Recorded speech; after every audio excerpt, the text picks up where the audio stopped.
On reprend la vidéo. J'ai été coupé par un manque de stockage sur mon ordinateur. Donc, on disait plus cosinus de 0 divisé par 24. Voilà, puisque 4 fois 3 fois 2 fois 1. Et tout ça fois x puissance 4. Voilà. On a donc maintenant un développement limité à ordre 4 de la fonction cosinus en appliquant la formule de Taylor. Maintenant, il nous reste juste à remplacer les valeurs par celles qu'on connaît. Cosinus de 0 égale 1, sinus de 0 égale 0.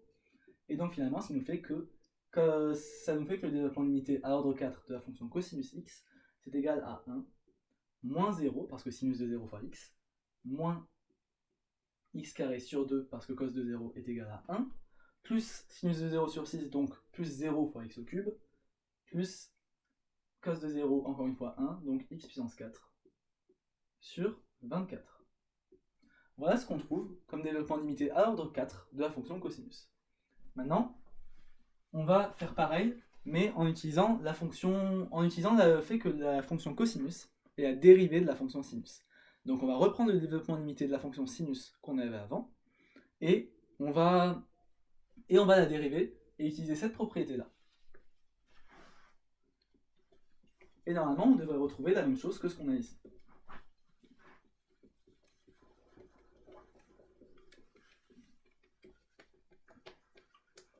Donc on y va. On rappelle que le développement limité de la fonction sinus à ordre 4, on avait vu jusqu'à maintenant à ordre 3, on avait dit que c'était égal à 1 moins x au cube sur 6. On voit que quand on va dériver cette fonction, eh bien, on va arriver seulement sur de l'ordre 2. Donc ça ne nous va pas. Nous, on aimerait trouver le développement illimité à l'ordre 4 de la fonction cosinus. Alors, pour ça, qu'est-ce qu'on va faire? On va devoir prendre un développement limité à ordre 5 de la fonction sinus de x. Comme ça, quand on dérivera, on aura une puissance 4 qui va apparaître. Voilà. Si on prend quelque chose de trop en dessous, eh bien, on ne trouvera pas le bon ordre pour le développement limité.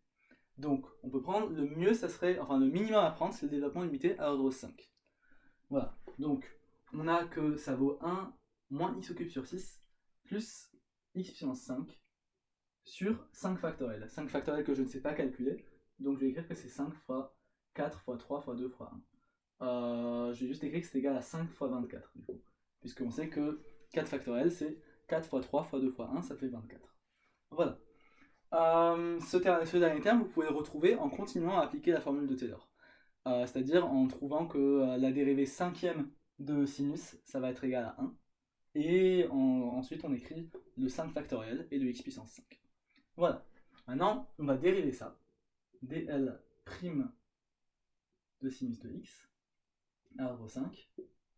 Donc on va avoir la dérivée de 1 qui va nous donner 0. Pardon, excusez-moi. Ici j'ai marqué 1, mais on avait dit bien entendu que on avait dit que le développement limité à l'ordre 1 de la fonction sinus était égal à x. Voilà. Donc maintenant on va dériver tout ça. On sait que la dérivée de x, ça nous donne 1. Moins, maintenant on dérive ça. La dérivée de x au cube sur 6, on a que la dérivée de x au cube c'est 3x carré. Ça nous donne du 3 sur 6, ça nous donne du 1 demi x carré. Ok. Plus maintenant x puissance 5, quand on le dérive, ça nous donne du 5x puissance 4. Donc 5x puissance 4 sur 5 fois 24. Donc finalement, on a les deux 5 qui se simplifient.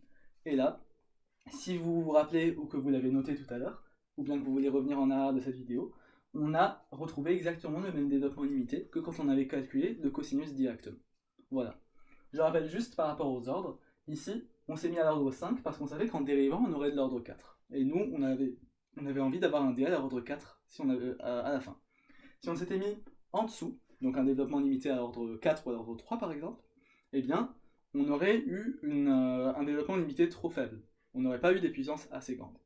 Par contre, si on s'était mis trop haut, eh bien, là, on aurait eu des puissances trop grandes. Enfin, on aurait eu plus quelque chose en x puissance 5, plus quelque chose en x puissance 6, etc. Ça, c'est si on avait fait le développement limité à l'ordre 7 et qu'on avait dérivé, par exemple. Et toutes ces puissances ici sont superflues. Puisque nous, on cherche juste le développement limité à l'ordre 4 à la fin. Voilà. Donc c'est pour ça qu'ici, on a pris un développement limité à l'ordre 5 au départ. Et donc, tout ça, c'est égal au développement limité à ordre 4 de la fonction cos x, puisqu'on sait que c'est la dérivée de la fonction sin x. Et on est content puisque on fait exactement ce qu'on cherchait au départ. Voilà donc pour ce développement limité. Une dernière propriété à connaître, après l'addition, la multiplication et la dérivation, c'est que les développements limités sont également très sympas vis-à-vis de la composition de fonctions. Donc c'est la dernière propriété qu'on va étudier, et c'est ce que je vais écrire ici. Si on se donne encore une fois deux fonctions f et g, et bien on écrira que le développement limité de f rond g, ce sera égal au développement limité de f composé avec le développement limité de g. Alors, j'explique juste, le rond qu'on a ici, c'est le signe qu'on utilise d'habitude pour la composition de fonctions. En fait, pour une fonction f rond g, on écrira que f rond g de x, c'est égal à f de x. Pardon, c'est égal à f de g de x. Voilà, c'est ça la composition. On a notre fonction, et ce qu'il y a à l'intérieur, ça va être une autre fonction. Ok, et là on dit que si jamais on veut calculer la composition de deux développements limités, eh bien, on a juste à calculer deux développements limités, puis après à les composer. Imaginons que on cherche à calculer le développement limité à l'ordre, on va dire à l'ordre 1 cette fois, on va pas se prendre la tête, de la fonction, non, excusez-moi, on va commencer par quelque chose d'un peu plus simple. On va commencer par le développement limité de la fonction exponentielle de 2x à l'ordre 3, disons. Voilà. On connaît déjà le développement limité à l'ordre 3 de la fonction exponentielle de x. Je vous rappelle, on avait trouvé que le dl3 de exponentielle x, celui-là je l'appelle grand x, vous allez voir pourquoi après, c'est égal du coup à 1 plus x carré sur 2 plus x au cube sur 6. Voilà ce qu'on avait trouvé avec la fonction exponentielle. Maintenant, on va poser que grand x est égal au développement limité de 2x. Voilà, au développement limité à ordre 3 du coup. Ok, on utilise la propriété qu'on a ici, dl de f rond dl de g est égal à dl de f rond g. Voilà. Mais ici, on voit que le développement limité de la fonction 2x, c'est directement 2x. Pourquoi? Puisque je vous le rappelle, le but d'un développement limité, c'est de transformer une fonction en polynôme. Et 2x, c'est déjà un polynôme. Donc on écrit juste que grand x est égal à 2x. Ici, c'était pas la peine de se prendre la tête à écrire ça, on pouvait juste écrire ça directement. Et donc ça fait que finalement, notre développement limité à l'ordre 3 de l'exponentielle de 2x, alors juste, excusez-moi, ici j'ai écrit des petits x alors que c'était des grands x évidemment que je voulais écrire. Voilà, excusez-moi, je me suis embrouillé là-dedans. Ici on avait exponentielle de grand x. Voilà. Et donc finalement, notre développement limité ici, ça va être égal à 1 plus grand x au carré sur 2, donc c'est-à-dire 2x tout ça au carré sur 2, plus grand x au cube sur 6, donc c'est-à-dire plus 2x tout ça au cube sur 6. Voilà. Donc maintenant, on a juste à calculer ça, à expliciter un petit peu les termes. On a ici que 2x au carré, ça nous donne 4x au carré sur 2, plus 2x au cube sur 6, donc ça veut dire 2 au cube, ça nous fait 8, donc plus 8 sur 6, x au cube. Voilà. Maintenant, on peut dire que 4 sur 2 c'est égal à 2, et que 8 sur 6 c'est égal à 4 tiers. Et on aura simplifié au maximum ce qu'on voulait. Voilà donc comment on peut calculer des composés de développement limité. On va voir ça avec un exemple un petit peu plus compliqué, mais qui sera exactement avec la même méthode. On aimerait cette fois-ci calculer le développement limité à l'ordre 1 de la fonction cosinus de exponentielle x. Voilà. Alors, on avait déjà le développement limité à l'ordre 1 de la fonction cosinus de x. Pardon, excusez-moi. On va dire qu'on ne prend pas la fonction cosinus de x, puisque celle-là, son développement limité à l'ordre 1, c'est juste 1. Puisqu'on a vu que ça valait 1 moins x carré sur 2, etc. Donc finalement, son intérêt est assez limité. Elle est beaucoup trop simple à composer. Prenons, on va dire plus simplement, on va plutôt faire le développement limité de la fonction exponentielle de sinus de x. Voilà, disons plutôt ça. Ok, donc on a le développement limité à l'ordre 1 de la fonction exponentielle de grand X, qui est égal simplement à 1 plus X.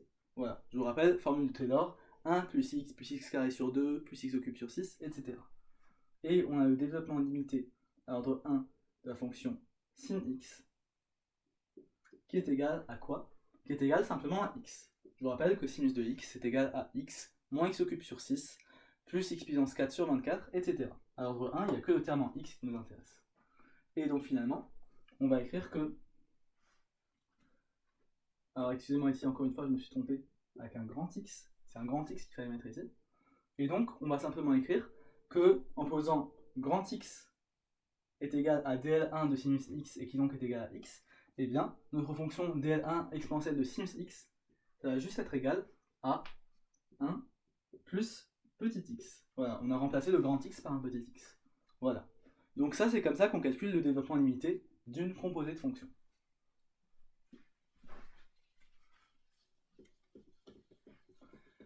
On va prendre un dernier exemple de composition qui sera cette fois-ci un peu plus compliqué. On va prendre le développement limité à l'ordre 2 de la fonction ln de 1 plus exponentielle x. Voilà. Donc déjà, il va falloir qu'on calcule le développement limité à ordre 2 de la fonction ln de 1 plus x. Voilà. Ça, c'est la première chose qu'il va falloir faire. Ensuite, on composera en disant que le grand X est égal au développement limité de exponentielle de x. Alors, on y va. On cherche le développement limité de ça et on applique la formule de Taylor. On va dire que c'est égal à f de 0 d'abord. Je vous rappelle, c'est le premier terme pour k égale 0. Ça nous fait ln de 1 plus 0, ça nous fait ln de 1, c'est-à-dire ça nous fait 0. Plus, maintenant, la dérivée. Donc la dérivée du logarithme de ln de 1 plus x, c'est 1 sur 1 plus x. Donc, f', excusez-moi, f' de 0 fois x. Voilà, sachant que ici, f' de x est égal à 1 sur 1 plus x, c'est la dérivée du logarithme, u' sur u, ok, plus f' seconde de 0 fois grand x carré sur 2. Maintenant, on dérive juste le deuxième terme pour le logarithme, donc on y va. La dérivée de 1 sur 1 plus x, c'est égal à quoi? C'est égal à moins 1 sur 1 plus x carré. On utilise le u'v plus moins uv' sur vk. C'est égal à moins 1 sur 1 plus x. Tout ça au carré. Voilà. Donc, c'est ce qu'on utilise ici. Maintenant, on a juste à remplacer tout, on a remplacé les termes ici par ce qu'on connaît. Et donc, ça nous donne que notre développement limité pour le logarithme, c'est égal à 0 plus f' de 0 fois x. F' de 0, c'est égal à 1 sur 1 plus 0, ça nous fait 1. Donc ça fait x. Plus f seconde de 0, c'est-à-dire moins 1 sur 1 plus 0 au carré. Donc ça nous fait juste moins 1. Ça nous fait moins x carré sur 2. X moins x carré sur 2, c'est le développement limité à l'ordre 2 de la fonction logarithme. Voilà. C'est également un développement limité que je vous conseille d'apprendre par cœur. Ce sera x moins x carré sur 2, plus x au cube sur 3, moins x puissance 4 sur 4, etc. Voilà, cette fois-ci, il n'y a pas les factoriels qui apparaissent. Il y a juste ça. Ok. Alors, maintenant, on a trouvé le développement limité de la fonction 1 sur 1 plus x. Je vais plutôt laisser ça et juste garder le résultat final.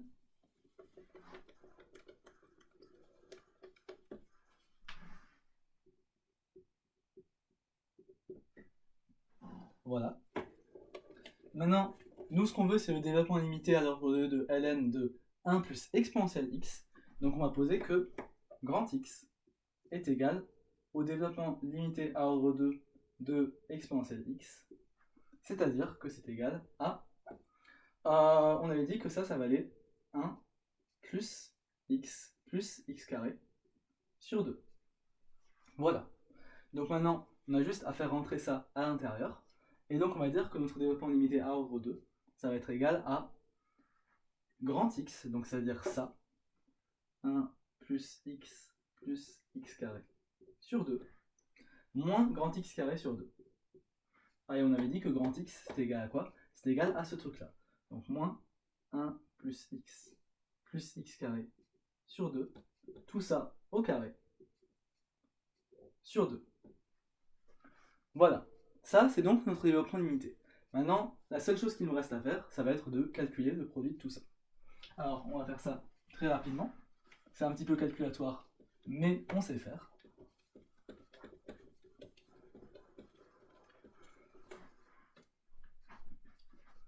Ça va donc être finalement égal à 1 plus x carré sur 2. Là, on a terminé, il reste juste du calcul à faire. Moins, là, on va faire un terme au carré. On va juste dire que... On va juste décomposer en disant que ça, c'est notre nombre A, et ça, c'est notre nombre B. Ok. Donc ça nous fait moins 1 plus x, tout ça au carré, plus 2 fois 1 plus x, fois x carré sur 2, plus ce truc-là au carré, donc c'est-à-dire x sur 2 au carré, donc c'est-à-dire x puissance 4 sur 4. Voilà, x au carré, ça nous fait x puissance 4, x puissance 2 sur 2, enfin pardon, et 2 au carré, ça nous fait 4. Voilà, et tout ça, on avait dit que c'était fois 2, enfin pardon, au carré, et divisé par 2. Voilà, j'espère que la fatigue se sent pas trop. Voilà donc ce qu'on a. Et maintenant, il nous...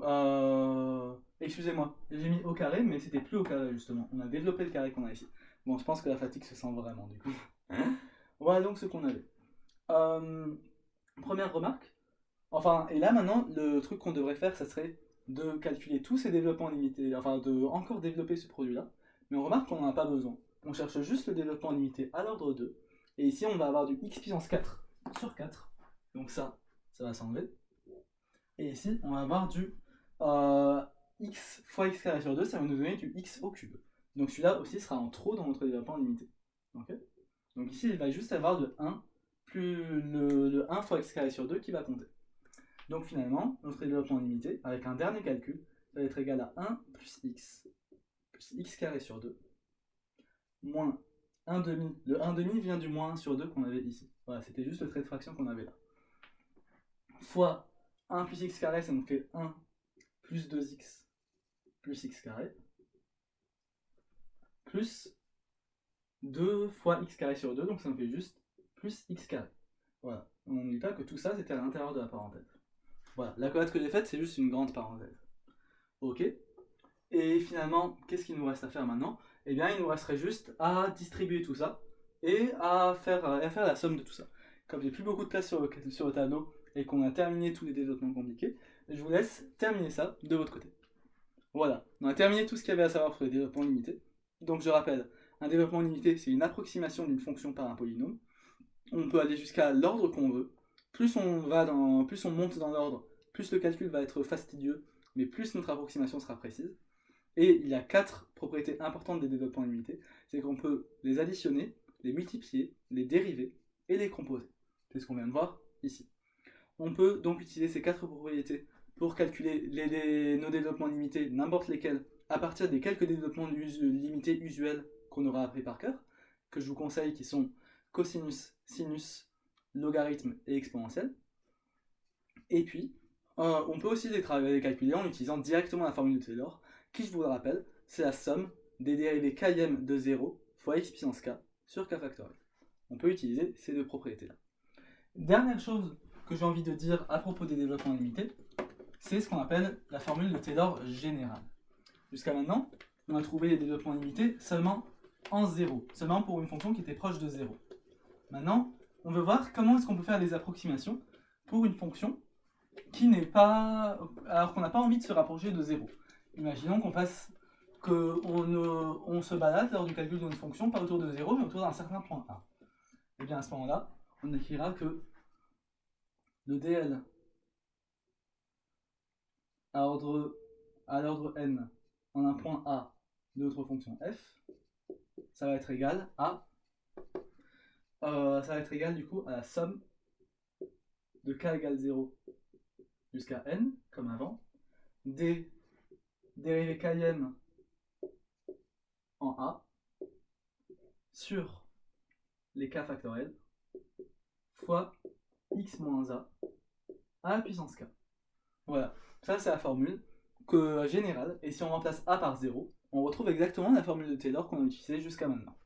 On peut enfin écrire de manière plus formelle que f de x est égal à la somme de k égale 0 jusqu'à n des dérivées k'ème de a sur k factoriel fois x moins a puissance k plus o de x moins a à la puissance k.